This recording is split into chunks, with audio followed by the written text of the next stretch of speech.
Allrounder क्या हालचाल। तो स्वागत है आपका एक और नई वीडियो में। और हाँ, अगर आपने इससे पहले का वीडियो नहीं देखा है तो देख सकते हो, लिंक डिस्क्रिप्शन में है। तो बिना किसी देरी की वीडियो को शुरू करते हैं। तो वीडियो की शुरुआत होती है और हमें सबसे पहले जियान को बताया जाता है, जो कि वहाँ पर सामने आ चुका है। और उसे देखते ही आसपास के लोग शॉक्ड हो जाते हैं, क्योंकि उन्होंने इतनी छोटी उम्र का डाउ जोंग कभी नहीं देखा। और वहीं हमारा जियान चलता है तो वो लुई किंग के पास आ जाता है और पास आकर खड़ा हो जाता है। और जब लुई किंग हमारे जियान को देखता है तो वो भी हैरान हो जाता है। अब इतने में लुई किंग की सिस्टर की नजर हमारे जियान पर पड़ती है तो वो भी हैरान रह जाती है, क्योंकि इससे पहले लुई किंग भी मतलब कि लुई किंग की सिस्टर भी जियान को इनर एकेडमी के कंपटीशन के बाद पसंद करने लगी थी। हालांकि इन दोनों में उसकी पसंद थोड़ी कम हो गई थी, लेकिन अब हमारे जियान की ऐसी काबिलियत देखकर उसकी दोबारा से पसंद जाग चुकी है। अब इतने में जियान चलता है तो वो लुई किंग के सामने आ जाता है और उससे पूछने लगता है कि क्या प्रॉब्लम है, मुझे बताओ। तो लुई किंग चलता है तो वो जियान को बताता है कि ये बॉम्ब होल है ना, ये हमारे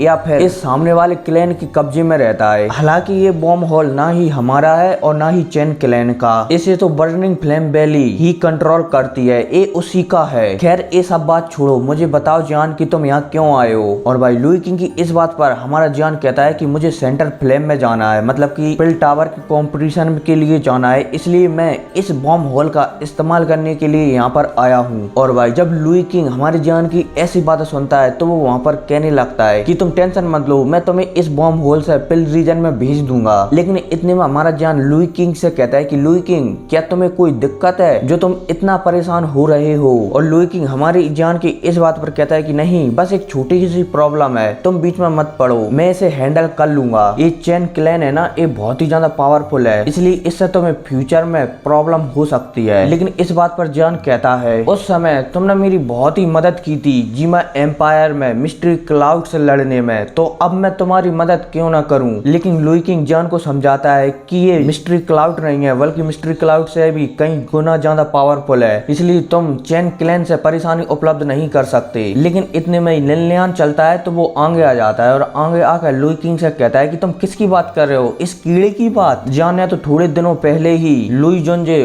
और उनकी शिष्य मिस फेंग को भी धो दिया था, और तो और वो जियान को वहां से जाने नहीं दे रहे थे, फिर भी उन्होंने जियान के पैर पकड़कर उन्हें यहाँ वहां से जाने के लिए कहा। और तुम इस चैन मतलब कि इस कीड़ी की बात कर रहे हो कि ये जियान का कुछ बिगाड़ देगा। लेकिन इतने में जियान बोल पड़ता है अरे अरे कुछ नहीं, वो तो एक छोटी सी प्रॉब्लम थी जो कि मैंने उन्हें सॉल्व कर दिया है। लेकिन लुई किंग कहता है कि मुझे बताओ कि वो क्या प्रॉब्लम थी। तो हमारा जियान चलता है तो लुई किंग को वहाँ की मतलब की 3000 बर्निंग फ्लेम की सारी प्रॉब्लम बता देता है कि वहाँ पर ये हुआ था। अब इतने में लुई किंग चलता है तो वो जियान को बता देता है कि मुझे तुम्हारी मदद चाहिए। बर्निंग फ्लेम वैली है ना, उसे एक एल्पिनिस्ट चाहिए हाई लेवल का, और अगर हम उसे वो एल्पिनिस्ट दे देते हैं तो वो हमें इस बॉम्ब होल का 3 साल के लिए ओनरशिप दे देगी। लेकिन लुई किंग की इस बात पर हमारा जियान पूछता है कि आखिर उसे हाई लेवल का एल्पिनिस्ट क्यों चाहिए, उसके पास भी तो बहुत सारे हाई लेवल के एल्पिनिस्ट होंगे, वो एक बहुत बड़ा फैक्शन है। लेकिन इस बात पर लुई किंग कहता है कि नहीं, बर्निंग फ्लेम वैली की लीडर को एक हाई लेवल की पिल बनाना है, तो उसके लिए उसे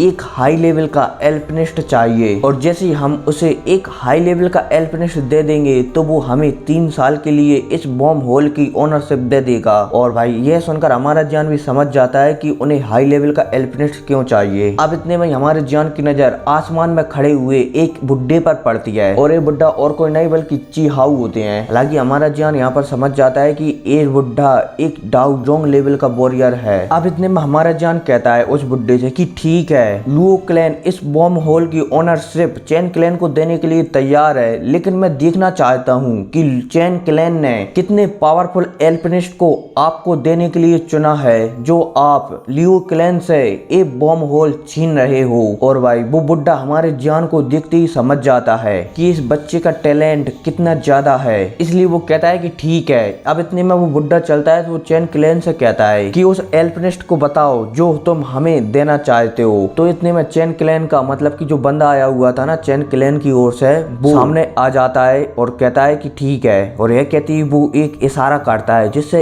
एक बैगनी कपड़े पहने बंदा उनके सामने आ जाता है। और जियान जब उस बंदे को देखता है मतलब कि उस एल्पिनिस्ट को देखता है तो वो कहता है कि तुम हो, तुम तो मुझे बहुत ज्यादा कमजोर लग रहे हो। ये तो वही बात हुई कि चेन क्लैन खाता कुछ और है और दिखाता कुछ और है। अब हमारा जान चलता है तो वो सामने वाले एल्पिनिस्ट की बेइज्जती कर देता है, जिस वजह से वो सामने वाला एल्पिनिस्ट आग बबूला हो जाता है और वो हमारे जान से कहता है कि लड़के तुम जानते हो मैं कौन हूँ, तुम यहाँ से जिंदा भी नहीं जा पाओगे। लेकिन हमारा जान कहता है कि मुझसे लड़ने से पहले एक बार सोच लो, वरना ऐसा ना हो कि तुम पिट कर जाओ यहाँ से। और भाई हमारी जान की ये वाली बात तो सुनकर वो तो और भी ज्यादा आग बबूला हो जाता है सामने वाला एल्पिनिस्ट। लेकिन अब इतने में हमारा जान चलता है तो वो बर्निंग फ्लेम वैली के बुड्ढे से कहता है कि एल्डर, ये एल्पिनिस्ट मुझसे मुकाबला करना चाहते हैं, तो आप मुझे बताओ कि मैं इनसे कैसे मुकाबला करूं। क्या हम हाई लेवल की गोली को रिफाइन करें या फिर किसी और तरीके से? तो एल्डर चीहाउ कह देती हैं कि नहीं, मेरे पास इतना समय नहीं है कि मैं तुम दोनों का मुकाबला करवा सकूं किसी हाई लेवल की गोली के लिए। तुम्हें कोई और तरीका अपनाना होगा अपना मुकाबले को